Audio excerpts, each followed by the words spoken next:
Comment fonctionnent les banques privées en Suisse? Quand on parle de la gestion du patrimoine en Suisse, on est obligé de parler des banques privées. Surtout qu'en Suisse, on est connu pour ça. Je rencontre trop de gens qui ne savent pas vraiment comment fonctionne la banque, même parfois des clients des banques privées eux-mêmes. Donc, je me suis dit qu'aujourd'hui, j'allais expliquer simplement comment fonctionnent les banques privées en Suisse, pourquoi ils attirent autant d'attention et à quel point ça peut être pertinent ou intéressant pour vous. J'ai travaillé moi-même sur les stratégies des banques privées à Genève et à Zurich. Et il y a quelques années, ensuite, j'ai fondé e-investing. D'habitude, je parle surtout d'investissement sur YouTube. Mais récemment, comme pas mal de gens m'ont demandé des informations sur les banques privées, je me suis dit pourquoi pas parler de ça aujourd'hui. Pour commencer, une banque privée, contrairement à ce qu'on dit souvent, n'est pas une banque fermée ou réservée à une élite. C'est tout simplement une banque spécialisée dans la gestion de patrimoine, dont le cœur du métier est d'accompagner des clients disposant d'un capital significatif. On parlera aussi de ce que signifie un capital significatif juste après. Mais la banque elle-même va se concentrer alors sur la protection, la structuration, la croissance de votre patrimoine financier et même parfois plein d'autres choses plus personnelles. Mais quand vous ouvrez un compte en banque privée, vous aurez un conseiller dédié. En anglais, c'est un relationship manager. En français, c'est simplement un banquier privé. Mais voilà, ce n'est pas juste quelqu'un que vous rencontrez au début pour créer votre compte. Il est là pour vous accompagner sur tous les sujets liés à votre patrimoine.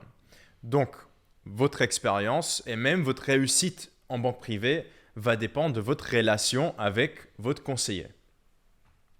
C'est lui qui peut vous aider à construire votre portefeuille d'investissement, à l'optimiser sur le plan fiscal, à vous aider avec l'immobilier, la prévoyance, la structuration d'actifs et même l'accès à des opportunités réservées à une clientèle qualifiée ou encore des prêts par exemple avec des frais préférentiels. À la fin, c'est une relation personnelle qui a pour but de durer sur le long terme. Et comme on parle d'un conseiller personnalisé, avec une bonne relation, il peut parfois même négocier certains frais pour vous aider à optimiser votre situation et vous donner accès à des produits ou des frais privilégiés qui ne sont pas toujours publics. C'est complètement différent de ce que vous pouvez voir en banque traditionnelle ou banque retail, où les conseillers ne sont pas forcément formés pour vous aider de la même manière avec votre patrimoine.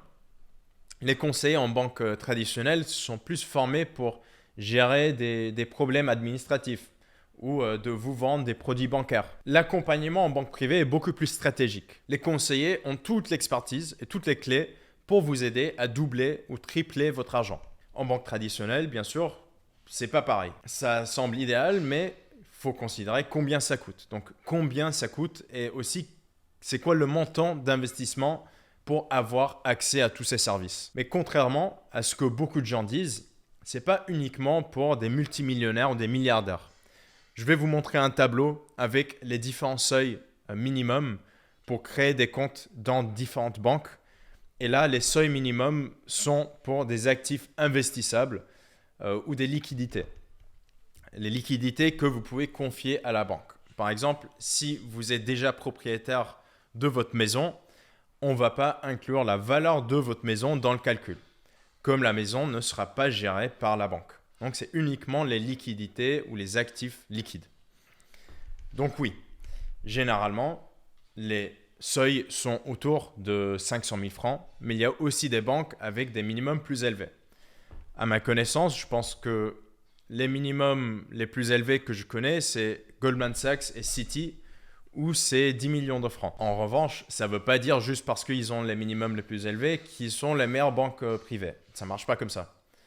Inversement aussi, les banques qui ont des seuils plus bas ne sont pas moins bien que ces banques-là. Même les minimums que vous voyez ne sont pas forcément fixes. Il y a certaines banques même qui ouvrent des comptes pour des gens comme des entrepreneurs par exemple, qui ont moins d'argent investissable si la banque pense que la personne a du potentiel de croissance dans le futur. Donc tout est négociable à la fin. Les minimums que vous voyez ne sont pas mis pour fermer des portes. Ils sont plutôt là parce que les frais ne seraient pas justifiables pour des gens avec moins de ressources que les seuils-là. Ou dans ces cas-là, si vous avez moins d'argent que ces seuils, une gestion en autonomie avec une bonne stratégie d'ETF par exemple sera plus adaptée. Par contre, il est aussi assez probable que vous ne savez pas forcément comment gérer efficacement votre argent vous-même en autonomie. Et moi, je vois bien trop souvent les mêmes erreurs de débutants se répéter. Donc pour ce cas, avec eInvesting, pour vous aider à gérer votre argent vous-même, on a créé une masterclass gratuite pour mieux comprendre la gestion de votre argent sans payer de frais à d'autres personnes. Vous pouvez trouver le lien en description. Ça dure moins de 30 minutes et ça peut vraiment vous aider à transformer vos finances.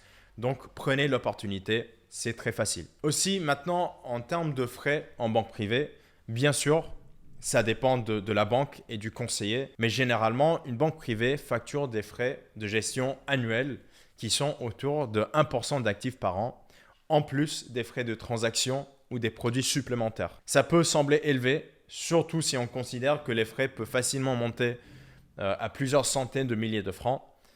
Mais l'idée, c'est que les investissements et le conseiller vous aide à la fin à générer beaucoup plus que les frais. En plus, vous bénéficiez d'une structuration patrimoniale sur mesure faite par des équipes d'experts, ce qui est impossible à trouver dans des banques classiques ou via des plateformes en ligne. C'est quelque chose de spécial. Mais la banque privée n'est pas parfaite. Si vous avez plus de 200-500 000 francs à investir, ça ne veut pas forcément dire qu'il faut absolument passer par une banque privée pour bien gérer votre argent. Ce n'est pas quelque chose qu'on est obligé de faire. Tout dépend de vous et de votre profil. Par exemple, il faut se poser les questions. Est-ce que vous voulez payer des frais à quelqu'un d'autre pour qu'il fasse les choses pour vous? Est-ce que vous cherchez la sécurité supplémentaire que vous aurez dans des grandes banques privées qui ont des milliards de suggestions? Ou au contraire, est-ce que vous voulez apprendre à faire les choses vous-même et de gérer tout pour minimiser les frais? Les deux options ont des pour et des contre. Tout dépend de vous, comme je l'ai dit. Si ce sujet vous intéresse en général, les banques privées, la gestion de patrimoine, je peux aussi parler davantage des banques privées en Suisse. Par exemple, je pensais à faire une vidéo sur comment choisir votre banque. Aussi une comparaison entre les différentes banques et d'autres choses un peu comme ça. Et si ça vous intéresse, dites-moi dans les commentaires. Mais sinon, on a aussi beaucoup de contenu sur notre site web eInvesting à ce sujet. Vous trouverez le lien en description pour avoir plus d'informations plus détaillées. Parce que si jamais vous avez moins de 250 000 francs de liquidité à investir, c'est le cas de la majorité de personnes, ne vous inquiétez pas parce qu'avec de bonnes stratégies d'investissement, c'est tout à fait faisable d'y arriver. Si vous voulez mieux comprendre comment et comment utiliser notre méthode hybride pour y arriver, qui est utilisée par des investisseurs de tout niveau, même les experts, regardez la masterclass que j'avais mentionnée avant, juste dans la description. Donc j'espère que cette vidéo vous a intéressé. Si vous avez des questions sur les banques privées, mettez-les dans les commentaires et je vous répondrai avec plaisir.